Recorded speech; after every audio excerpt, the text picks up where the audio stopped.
Colin, creo que tienes algo en mente. Claro que sí. Los llevaré rápidamente porque tenemos más material para exponer. Les diré las cosas que tomaron lugar entre 1973 a 1975.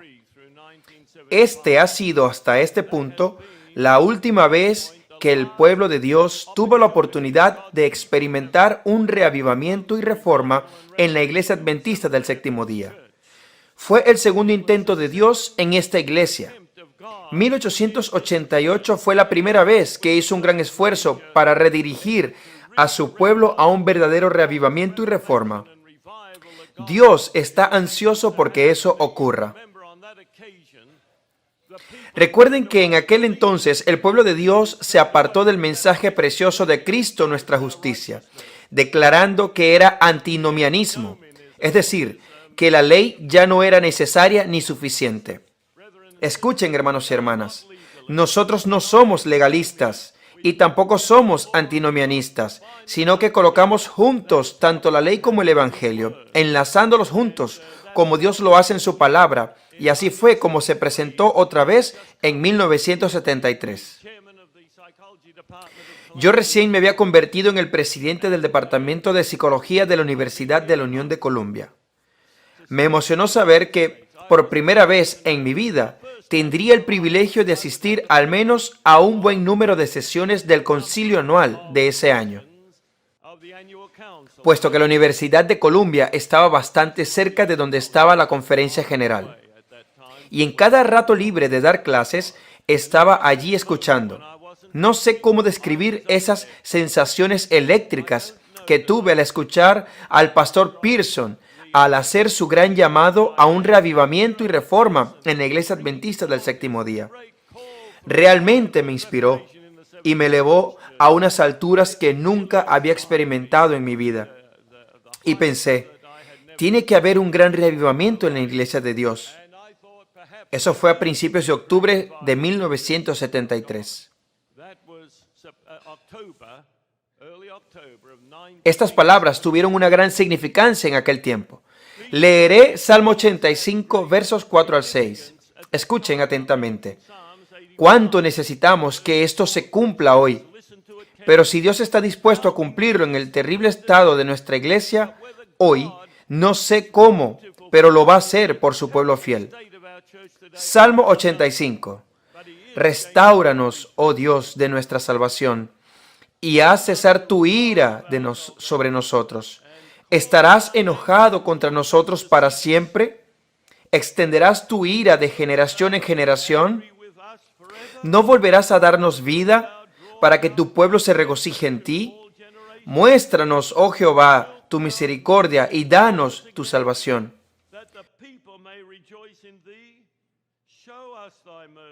Yo oro por eso hoy, que Dios en su gran misericordia, de alguna manera, nos lleve a un reavivamiento que es absolutamente esencial para finalizar la obra de Dios. Y eso comienza con cada uno de nosotros, todos los que escuchan y ven esta presentación.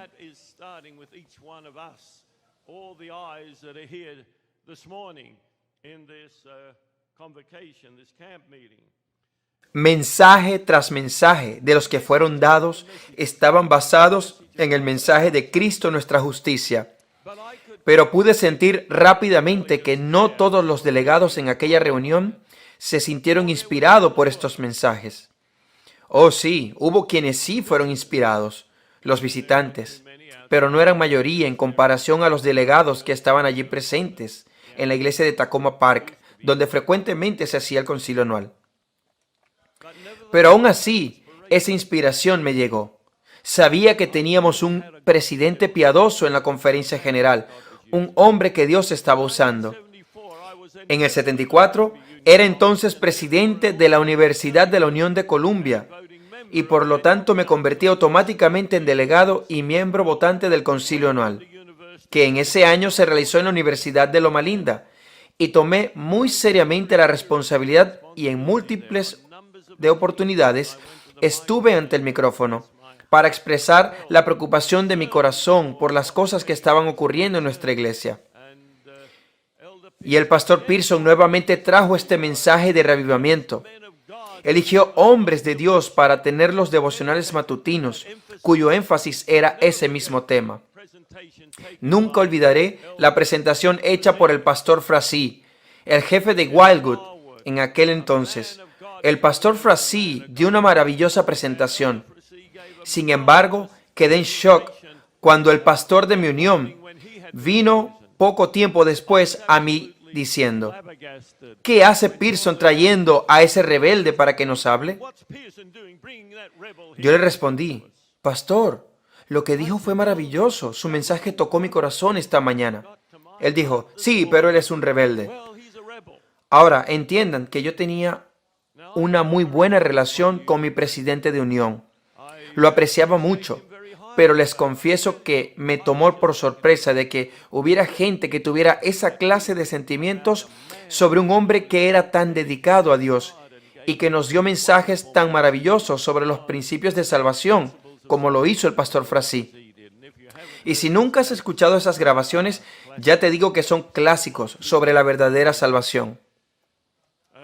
Entonces, cuando supe de que había sido elegido para ser delegado, en la sesión de la Conferencia General de 1975 a realizarse en Austria, Viena, fue la primera vez que esta se realizó fuera de los Estados Unidos. Sentí una gran emoción, pues me dije: aquí es donde el pastor Pearson tendrá la oportunidad de presentar este mensaje de manera mundial. Y aparentemente yo capté su atención, porque después del concilio anual de 1974, él me llamó a su oficina y me dijo: Colin, quiero hablar contigo. Yo presté atención a lo que estabas diciendo en la convocatoria de otoño. Y también agregó: si tú continúas en esa línea, sé que la Universidad de la Unión de Columbia estará en buenas manos. Eso fue lo que él me dijo. Yo estaba en shock. No me había dado cuenta que él había prestado atención. Y a partir de allí fue el comienzo de una amistad que no se acabaría sino hasta que él pasó al descanso en enero de 1989, es decir, un periodo de 15 años. Con gran anticipación, volé con la delegación de la Unión de Columbia, en un vuelo charter donde muchos de los líderes de la Conferencia General también estaban. Pensé: si este avión se cae, pues se llevará muchos líderes de esa iglesia. Pero gracias a Dios no pasó, pues Dios nos cuidó.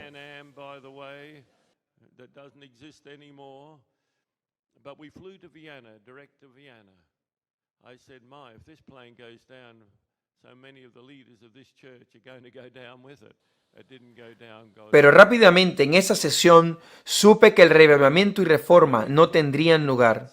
Fue una sesión trágica, y los europeos fueron en gran parte los culpables de ello.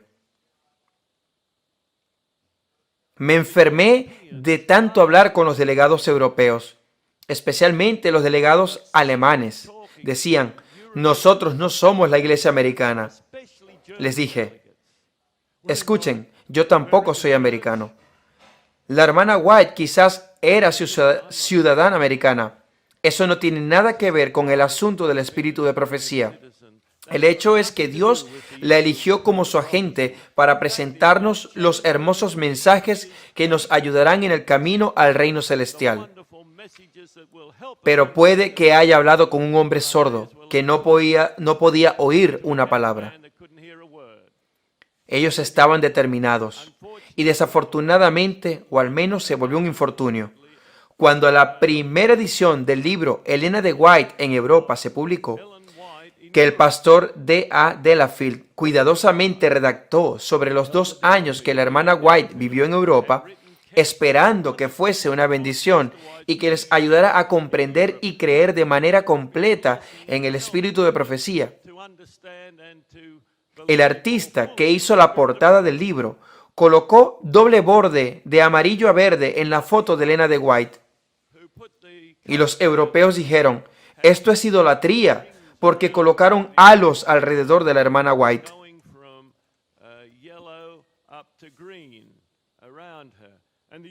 Por supuesto, esa no fue la intención, Pero así fue como pasó. ¿Saben? Satanás siempre encuentra la manera de desviar las cosas.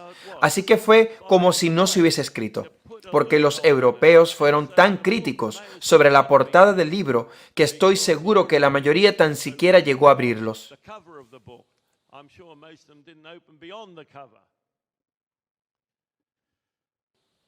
Después, mi hermano y yo, con el pastor Burnside, estuvimos predicando en Carolina del Norte, en la iglesia de Hendersonville, en 1985, 10 años después de aquella sesión.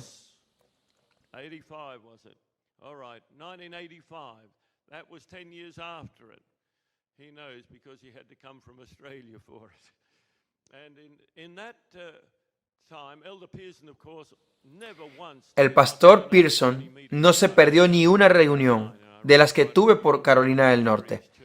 Llevé a cabo algunas reuniones en la iglesia de allí, así que un día nos invitó a un almuerzo en su casa. Y entonces le preguntamos qué fue lo que pasó en 1975. Teníamos curiosidad acerca de lo que el pastor Pearson pensaba. Hizo una simple declaración. Ni el clérigo ni el laicado estaba preparado para ese reavivamiento y reforma. ¡Qué tragedia! Yo espero que el laicado y el clérigo que están viendo esta presentación estén listos para el reavivamiento y reforma en la Iglesia Adventista del Séptimo Día. Y si no lo estás, pídele a Dios que te dé ese espíritu de reavivamiento y reforma. Yo le pregunté una segunda vez, en otra ocasión, y él vino y me dijo, Colin, sí, esto tomará mucho tiempo, tendrás que esperar. Por supuesto, no la hubo para él porque él murió poco tiempo después. Pero toda vez que estuve allí en Carolina del Norte, él me invitó a su hogar o íbamos a una barra de ensaladas donde pudiéramos conversar. Nunca vino a Washington sin antes avisarme y decirme, Colin, voy a Washington. ¿Existe la posibilidad de vernos, aunque sea una vez, y conversar?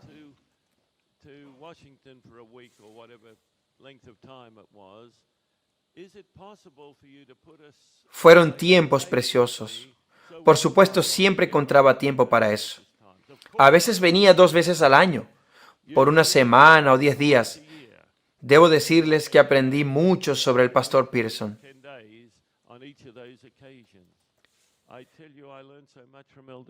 Pero como pueden ver, él estaba muy cargado. Su primera carga fue la división del Sur Pacífico. Vio lo que se estaba formando en 1974.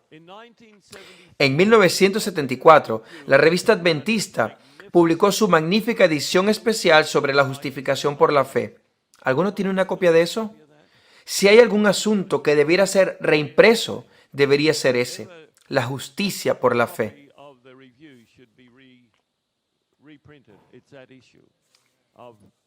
Fue solo unas semanas después de que recibí una llamada frenética del pastor Kenneth Wood, el editor de lo que se llamó The Review and Herald en aquel entonces.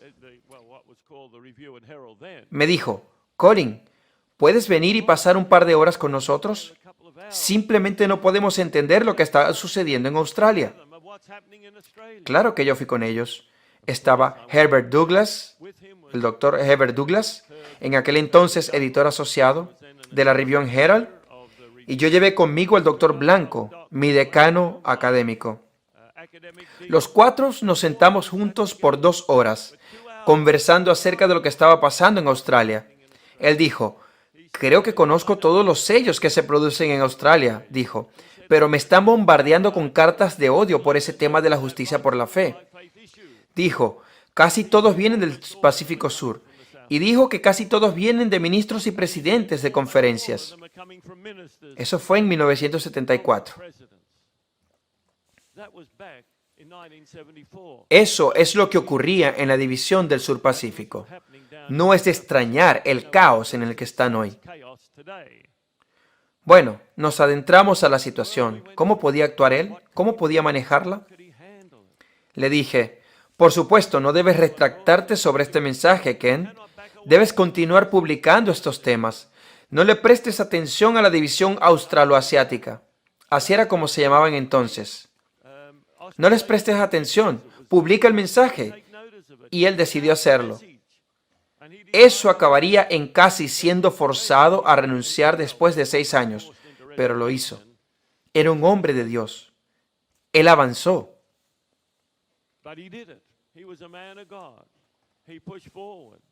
Esa fue la primera vez y quizás te vas a sentir en shock con lo que voy a decir.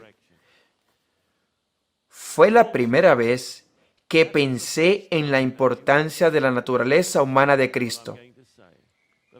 Tengan en cuenta que yo crecí en Australia y todo lo que escuché fue que Cristo tomó sobre él la naturaleza humana pecaminosa. Ningún predicador habría dicho algo diferente en aquellos días. Y si lees el libro del Dr. Larson, La Palabra Encarnada, si no lo sabías, es un clásico sobre la naturaleza humana de Cristo que todo adventista del séptimo día debería tener. Todos los ministros y pastores antiguos que ya han muerto de mi época temprana dijeron lo mismo, porque es lo que dice la Biblia, es lo que dice el espíritu de profecía una y otra vez.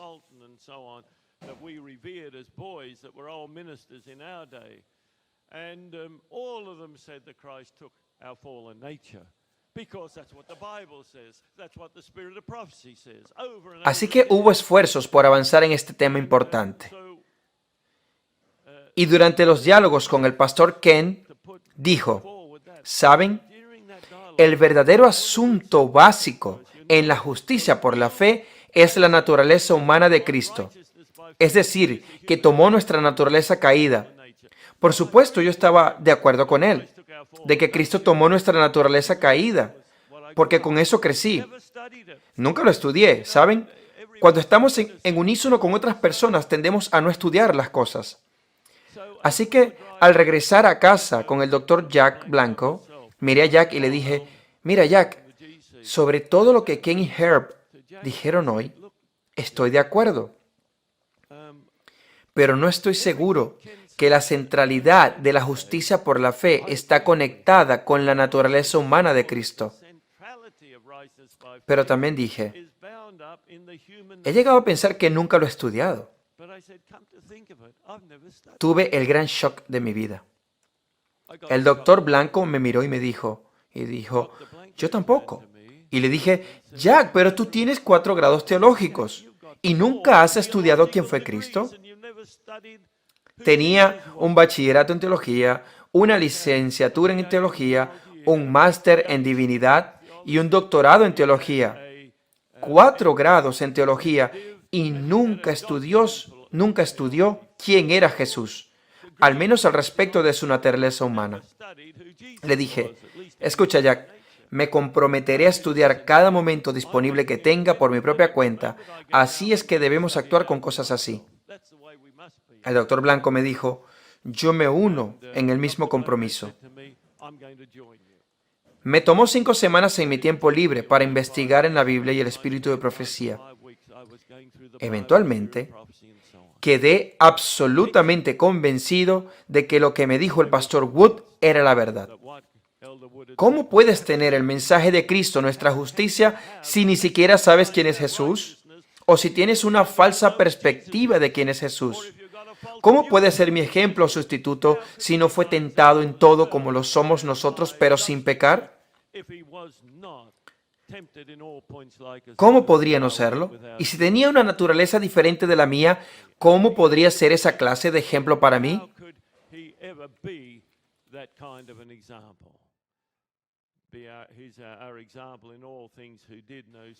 ¡Qué gran revelación!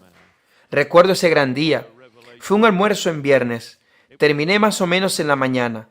La oficina del doctor Blanco estaba al lado de la mía, pero había una puerta contigua entre las dos. No tuvimos que salir por el pasillo. Podíamos sencillamente entrar internamente. Y ese viernes le dije, Jack, he estado estudiando como dije que lo haría, sobre la naturaleza de Cristo, y quiero decirte lo que he descubierto. El pastor Kenneth Wood estaba absolutamente en lo correcto. El asunto en cuestión es quién fue Jesús como nuestro Salvador. Nunca olvidaré la mirada del doctor Blanco viéndome con ese brillo en sus ojos, diciéndome, Colin, yo he estado estudiando también y he llegado a la misma conclusión. Puedo decirles que fue otro de esos momentos eléctricos de mi vida, saber que mi decano académico había llegado a la misma convicción sobre la naturaleza humana de Cristo. Nos arrodillamos en su oficina y agradecimos a Dios y nos regocijamos de que el Señor nos hubiese guiado a esa hermosa verdad. Hermanos y hermanas, debemos investigar. Por eso es que las herejías entran a nuestra iglesia. Y no te plantes y digas, no creo. Mejor es que averigües por qué no crees. Bien, lo dejaré hasta aquí por el momento, pero por supuesto esto no es el fin de esta historia.